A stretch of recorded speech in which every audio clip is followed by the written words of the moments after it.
Special Operations Training Detachment, SOD West, Burro Team. Coming at you from NTC, Off the Radar. This is Off the Radar. I'm Captain Weston Rich, an observer coach trainer for the Green Berets at the National Training Center.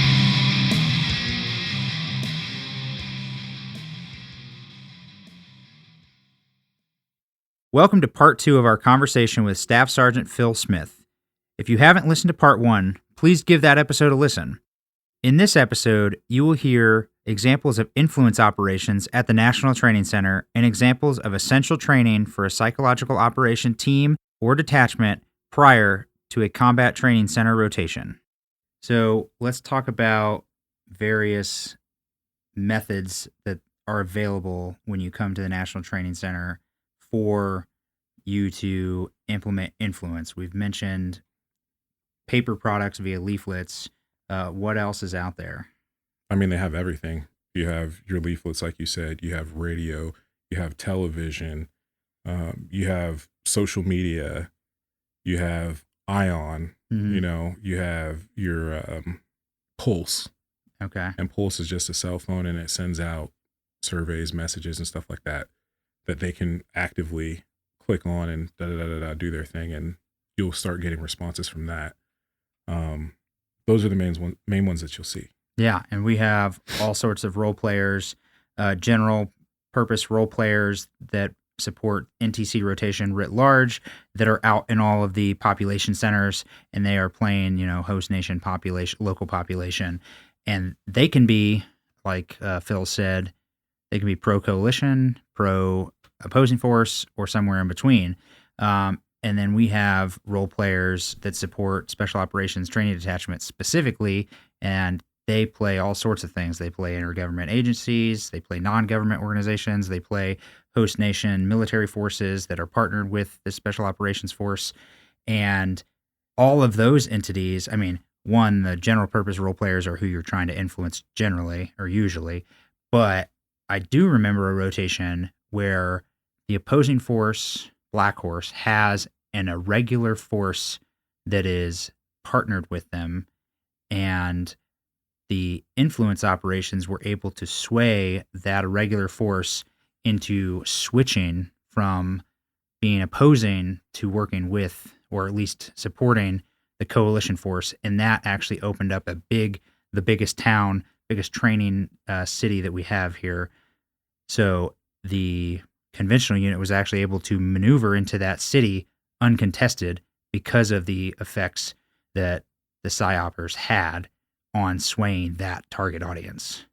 I don't remember what rotation that was, but I do recall that happened. Yes. I do remember that. There are so many rotations, I can't remember what number it was, but Absolutely. And then I think it was a red PSYOP team doing some tactical deception on a U.S. Marine unit that was here, and putting up flyers in the bivouac area about officers not adhering to the rules that they instilled on their subordinates, creating animosity within the ranks. Yes. Yes, so much so that they were told, all right, back off a little bit. It's getting serious. Yeah. So I don't know, any other good success stories that you can think of, or anything fun that you want to share about Red PSYOP? Those that get to work on Red PSYOP typically have a little bit more fun because they have a longer leash that they get to run around and get to, conduct their training with. They do. I have not actually OC'd a Red PSYOP team. I've been Blue PSYOP, AOB, and my first rotation, I OC'd a Red ODA. And that would have been a fun one to have a Red PSYOP team, because the effects that they were having in the battle space, no aircraft could fly, none of the armored units could move. Yeah. That was something that Red PSYOP could have just ran with and really got into the heads of, the brigade. But, things happen. We're building things out here at NTC, and it's constantly growing. We've seen it over the past couple years. Oh yeah. Just the increase in the workload and how many people are signing up like, hey, I want to come out here. I want to get trained. Yeah, that's the big thing for what I think for PSYOPers is get invested early, and then you can integrate with that AOB. So then you already are a known entity, and you're not arriving at NTC meeting them for the first time. Right. Very successful when people integrate beforehand, whether that's at the leader training program or one of the planning conferences, or they just go to the home station of that SF company and they do a MDMP cycle or something with them. But hugely beneficial just to integrate as soon as you can. Yes. I mean, firsthand experience on that is my first trip out to SOUTHCOM, there wasn't that. Okay. I don't even know anybody else who's in country other than the CA team, because we worked hand in hand with them quite a bit. Outside of that, I never saw the ODA. Second trip out, we actually went down because my battalion were Spanish speakers. Okay. So we went down as 7th group and we did integrate. So I knew who I was going with. They knew what we could do. We knew what they were there doing.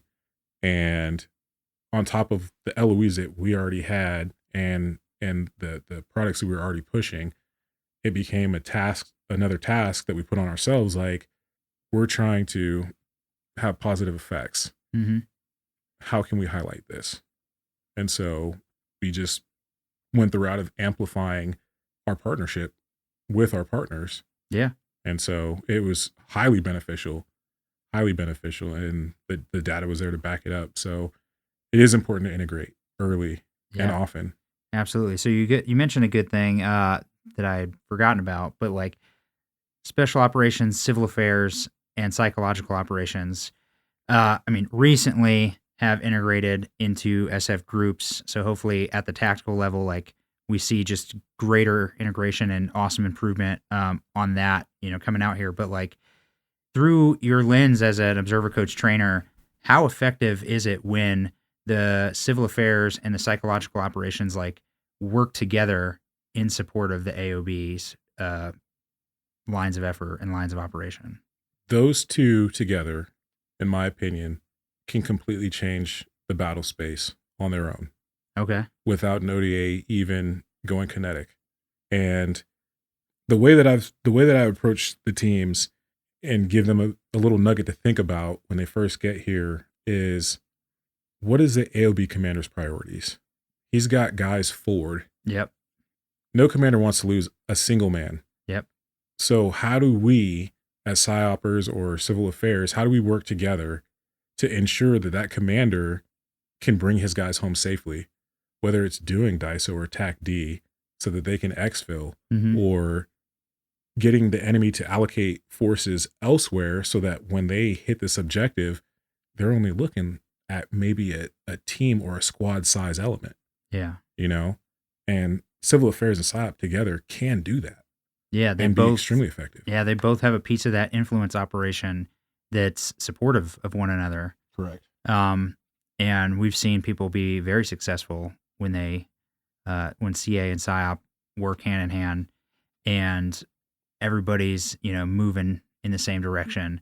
I think that's very insightful. Like, if you get the influence operation part correct, you're way more likely to be successful at all of the other things that you have to do. And potentially you don't even have to go to the kinetic option. But hopefully, we've arranged the battle space enough that special forces is sitting right there ready to execute in the need if that need is met. But psychological operations has helped shaped that so that ODA is going to be just immensely effective because they're not going against some target that they can't handle. Right. It's been shaped and they're able to go, knock it out and withdraw and fight another day. Correct. And I think, it's a symbiotic relationship. And when you look at it, it's between, civil affairs, PSYOP, SF, Yeah. right? Combining those. But then you have to look at it from the perspective of soft versus conventional. Mm-hmm. If they don't know what we're doing and they don't know our capabilities and how we can help them, we might be committing almost fratricide when you think about it. Oh, because yeah. they're Especially over in here. the information space. Exactly.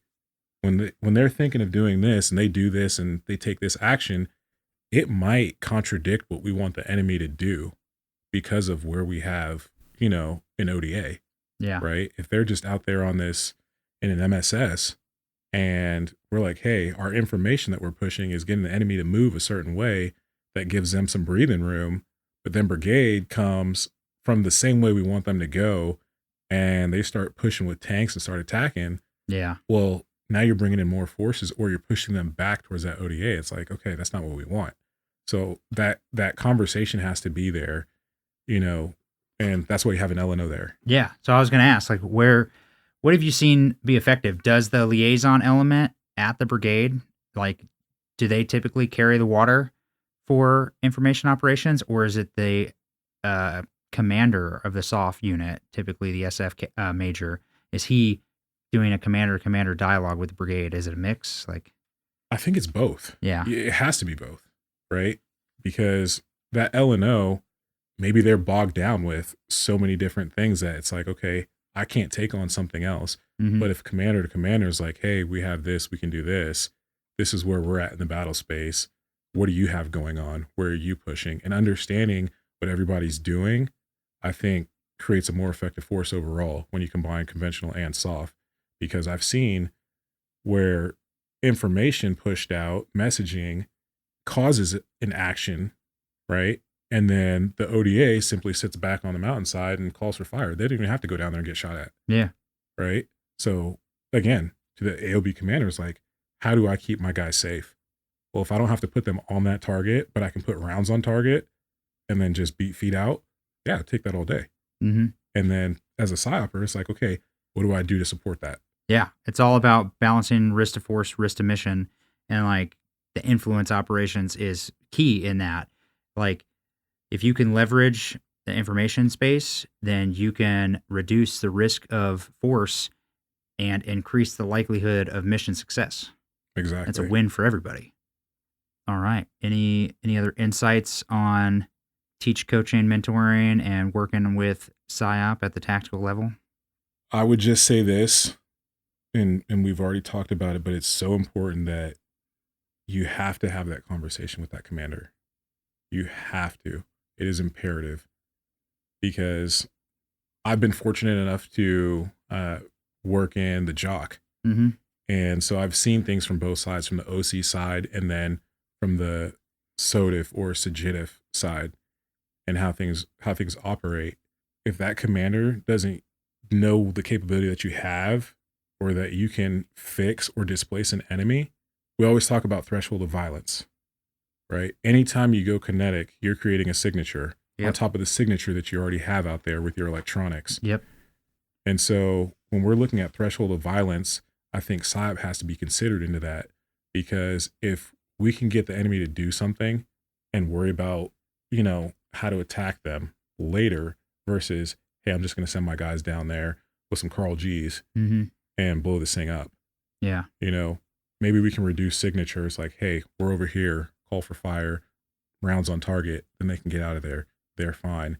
And they're limiting that signature. Yeah, you have radio transmissions and everything like that, but that's one thing that they really need to look at is, what's my threshold of violence? Do I need to escalate it to that point, or can I accomplish the same thing without increasing my signature? No, I love it. That's great. We've talked a lot about AOB, like the PSYOP team or detachment being at the company headquarters.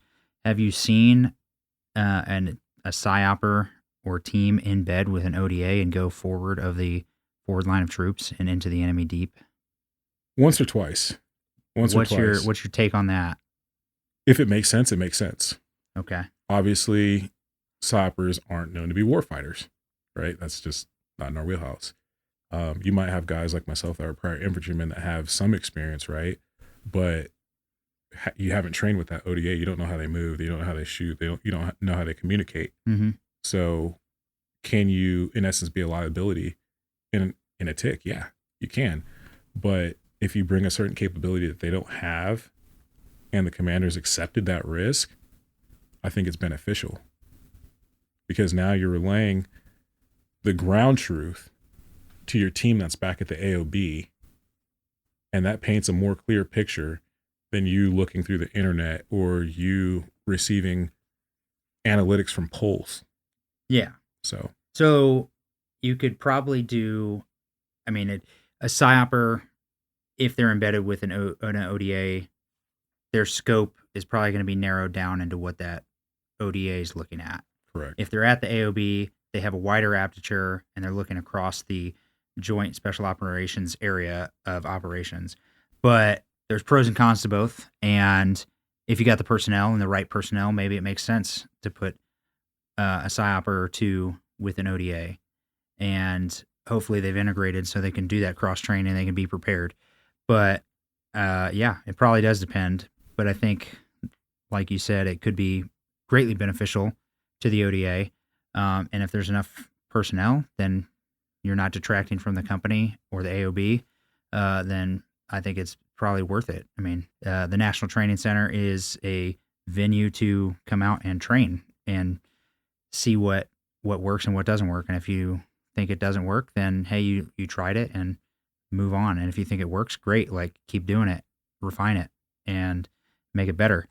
So, Phil, as you are about to PCS back to Fort Bragg and go back to an operational PSYOP unit, if you come down on coming out to a rotation with your future PSYOP detachment, like, what are you going to recommend? How are you going to plan, prepare, come out here and execute a rotation? The truth is, I am not going to recommend a single thing. I don't think it's fair, because being an OC out here, I kind of have the answers. Okay. And so I'm actually taking away from training opportunities if I sit here and now I'm giving all the answers. This is how we're going to be successful. Now I can guide and steer, like, hey, I think we should do this to prepare, right? Just generalities. But, you know, I don't think it's entirely fair to those that need the training to just have the answers. All right. Well, like, I mean, besides the soldier basics of shoot, move, communicate, medicate, sustain, like, what do you consider fundamental training requirements for a PSYOPer? One, be able to read an order, understand that order, and then understand your place within that and how to execute. Understand the commander's intent, right? And be able to take what you're doing and nest it underneath that. So that's one big thing. Also, being able to take your series that you have and be creative. You know, don't just go with the same cookie cutter stuff that we've been doing since probably I was born. Right? Like, leaflet drops, they sound cool, they're great and everything, and they can be effective.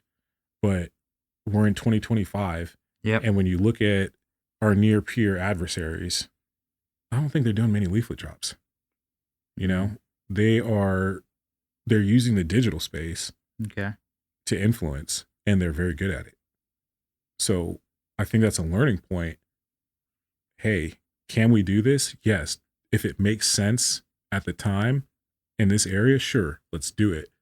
But also focusing on, how do we find that balance? How do we counteract or counter message what's coming towards us, and being very effective at that first?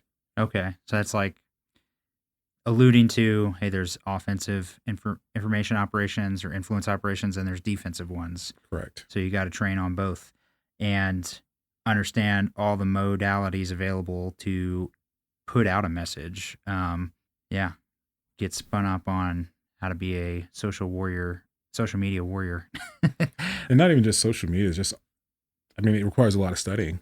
Yeah. You know, you can't walk into a country or a region and be like, hey, I did this over here in CENTCOM, it's going to work over here. Different problem sets, right? So you have to put in the time, you have to put in the work, you have to research, you have to, I mean, down to the most minute things, you have to understand it in order to be effective. Yeah. Like, I can say, yeah, our near peer adversaries go social media all day, right?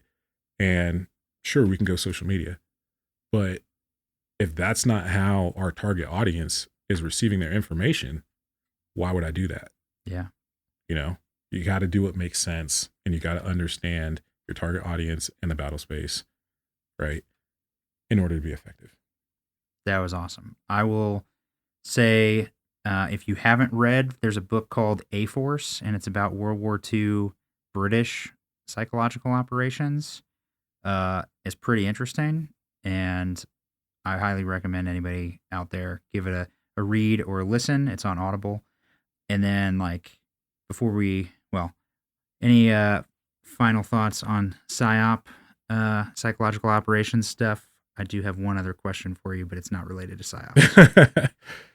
Yeah, I mean, I really don't have much. I think it's going to be interesting. I'm excited to see how it plays out now with the battalions aligning with the groups. A lot of people, there's a lot of friction, I think, maybe ruffled some feathers here and there, but I think ultimately it's a forcing function to integrate. Yeah. I mean, that integration's key. I think that you make it happen at the tactical level, and it's going to be more beneficial and give it a little bit of time to germinate, and it'll move up into the operational and strategic level as well. Yes. And you'll get leaders in the NCO Corps and the Officer Corps that understand what each of the ARSOF tribes can do and be able to integrate, hopefully with the whole ARSOF triad as well, with the space and cyber domains in there. And then we'll be even more lethal. And, you come out to someplace like the National Training Center, you train hard, and you get ready for the future, whatever that may hold. But I am going to miss you when you PCS and I PCS out of here. What I'm going to miss the most, I think, is Blacksmith Barbecue. But hey, your next unit's going to benefit from your awesome grill master talents. Thank you for coming out here and giving your time to ARSOF and being an OCT, and then sharing your insights here on the podcast. And then thank you for teaching, coaching, and mentoring my family on the wonderful ins and outs of how to smoke wonderful meat. We had a wonderful brisket the other day. So yeah, tell us what's the secret to Blacksmith Barbecue? The real secret, passion. I've been making barbecue for well over a decade. It started out, I was actually at one point couch surfing. Okay. And needed a job. And this old retired Navy vet saw me, and it was kind of like a pride check moment. He sees me walking down the street. I had a cast on my hand. I had broke my thumb, and yells across the street, "Hey, you looking for a job?" And I kind of look at him with this face. I'm like, who are you to offer me a job? In the back of my mind, I'm like, yeah, I need a job. I definitely need a job. So I walk over there, and he's like, "Hey, give me your resume." And I'm like, resume? I've never done a resume. So I run over to the library real quick, crunch up a resume, hires me on the spot. And then we spent it probably 12 hours a day. I mean, we were there long before we opened, and he was teaching me like temperatures, how to see things, how to know something's ready without even taking the temperature. Yeah. Just by feel. How to fire placement, the amount of wood. And so since then, once I tasted like my products coming off, I'm like, wow, this is amazing. Mm-hmm. The passion just kind of grew for it. And over the years, I just kind of refine. And, I'm not going to sit here and say like I'm Einstein of barbecue. I'll take some things that I see on TV, and then I'll put my own twist to it and, try it out a few times until I master that. And that's the secret behind my barbecue, is just time and time again, just tried and true, learning. Yeah. Learning and having passion for it and being patient. Barbecue is patience. Yeah. It's a lot of patience. You're going to mess up a lot of meat, and there's nothing wrong with it as long as it's not char black. It's edible, So, all right. Well, look out for Bragg. New barbecue coming in. Best in the Fayetteville area, or soon to be. Definitely. All right. I appreciate you having me, and gonna miss you as well. Gonna miss the entire team. I say this, I've said it a couple times about units I've been in. There's no better unit, but this is uncomparable. The brotherhood that's here, and everybody willing to work together so well and understand and learn from each other. It's literally like a brotherhood out here. It's the best assignment I've ever been on, and I wouldn't for a second change it. So Yeah. thank you for having me. Thank you for listening to Off the Radar, where ARSOF prepares for conflict. Like, subscribe, and share on your listening platform.